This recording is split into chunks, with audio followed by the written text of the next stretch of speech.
indeed a great task ahead. Now, before I go to the single African... You sound skeptical. You actually sound skeptical. No, I believe we can. I believe we can. Lagos can. Nigeria can. We are ready. But before I talk about the African currency, which has been re-echoed again, I want to ask you regards the AFCFTA and what we are doing. I know that, yes, the IETF also has to bring in African countries together and, empower us and, let us take advantage of this initiative. How well are we faring as a country in this initiative at this time? Remember AGOA, what happened? I'm worried. I want us to get the best of AFCFTA. Definitely, and we're strongly prioritizing AFCFTA. So the AFCFTA has been on trading now for 5 years. There was a guided trade initiative that has now ended with some pilot countries. Nigeria had participated in the second tranche of that.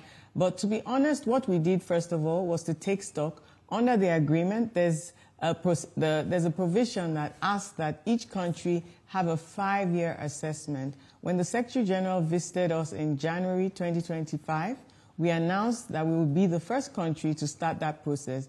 I'm pleased to announce we completed it. We have a 5-year review. We've looked at everything, what worked well, what didn't work well, and the roadmap of where we're going next. I was able to take that to Algiers and present it to the ministers, the workshop of ministers responsible for trade. We had a round table on the sidelines of the IETF and really show Nigeria's leadership and commitment.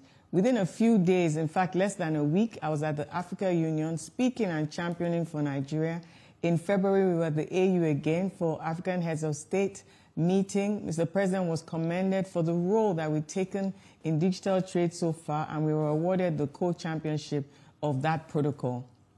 We've also prioritized the Women and Youth Protocol, export-led. You will recall that we opened an air cargo corridor with Uganda Air, with 13 southern and eastern African countries for our female exporters, starting with, negotiated a flat rate for them. So it's all about market access. You know the work we're doing in the ECOWAS corridor, the West African corridor. Mr. President had a West African Economic Summit. So there's so much going on with Nigeria and rest of Africa.